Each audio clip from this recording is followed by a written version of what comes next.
So I've made another little milestone on the circuit, and that's over here in this section. Now, the blue circuit board is a thing called a boost controller, and it converts the 24 volt input into around 170 volts DC in order to drive the Nixie tube. And that's fine. These things are pretty cheap. You can get them for about 10 bucks on Amazon or eBay or whatever. And they're pretty efficient. They're a lot more efficient than just using a transformer to step up the voltage. It's definitely a lot easier to just buy them rather than making one. The problem is these things have some pretty large capacitors on them. And when they start up, there's an inrush of current that tries to charge these capacitors. And it actually causes my power supply to go a little psycho here. And even if I set the current limiter to 1.5 amps at 24 volts, which is quite a lot of power, you can see when I turn on the circuit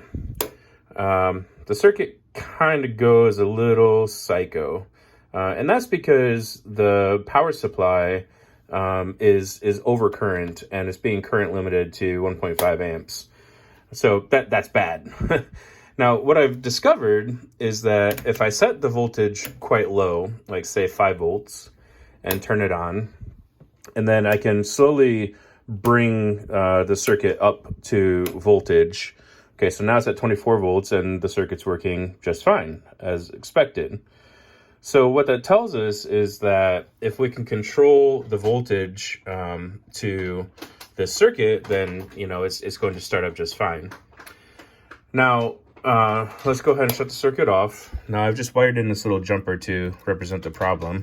Let me take that out, and I'll put this wire back in circuit, which is the fix here. There we go. And now what you'll see is I have a capacitor here and a couple transistors and some resistors. And this capacitor and that resistor sets an RC network that creates a timer of about 4.5 seconds. And after that voltage rise happens, it turns on the transistor, which allows this relay to engage. Now the relay is going to shunt the power across this resistor. So in other words, what we have here is a current limiting resistor to the supply, or to the boost converter. And this resistor limits the amount of inrush current that can happen to charge the capacitors. And so with this resistor in circuit, everything starts out fine, but this resistor is going to limit the current such that we're not actually going to be able to produce the power that we need here. However, what it does do is it allows the caps to charge, and then after a couple seconds, we can turn that on without causing the circuit to go crazy.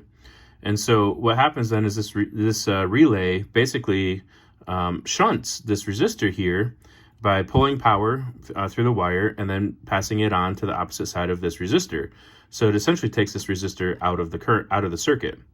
So we use the resistor to limit current for the first 4 seconds.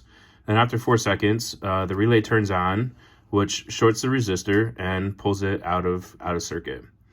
Okay, and I can actually show that. First of all, I have an LED here representing when the relay turns on. And it's a big, bright white LED, so we'll see it. And also on the oscilloscope, the top line here is representing the voltage to the relay coil. And we'll see this is going to rise up over time. And when it gets to the coil voltage, which is 12 volts, we'll see the relay turn on, which is the bottom line. The bottom line is going to jump from here vertically. It's going to go up when the relay turns on. So let's give that a shot. And we can see the line is rising up, and it's going to take about 4 seconds. And there we go. The relay voltage turned on, and that basically pulls that resistor out of the circuit, and everybody's happy. So if we go into programming mode here to give the circuit some value to put on the Nixie, we'll put a 3 on there. Here we go. So obviously we have voltage to power the Nixie, and so everything's good. Now, what's really cool about this is, I'm still giving the circuit way too much power here. So let's limit that back down to 500 milliamps, which is a third of the power I was giving it. And we'll shut it off. And when we turn it back on, we'll even let that capacitor drain down. It drained pretty quick, actually. When we turn it back on, we'll see we still have done good to limit the inrush current to the circuit, because we'll still be able to start with only 500 milliamps on the circuit. So let's turn it on. I see the circuit is not going psycho, so that's good. We see the voltage rising on the capacitor here. Relay turns on, which allows the Nixie tube to get power. And so once again, we can put a value into the Nixie, and there you go. It's on, everybody's happy. 2 times 3, 6, so it should have 6 in the output, and we do, and it's all good. So this is called a soft start circuit, and while it's a pretty minor thing, it was actually a pretty big problem to solve. In fact, if we look at the power supply here, we're on 500 milliamp current limit, so we're on the bottom scale. We're still drawing around 200 milliamps, and that's quite a lot. If I touch these math chips down here, I can feel that they're pretty warm. They definitely run warm, and I don't know the reason for that yet. That's probably the next thing I need to figure out. But I do know that when I pull those chips out of circuit, the current draw goes from 200 milliamps down to like pretty much negligible current. So as soon as I can fix that, then we have a really efficient circuit here, probably how it should be.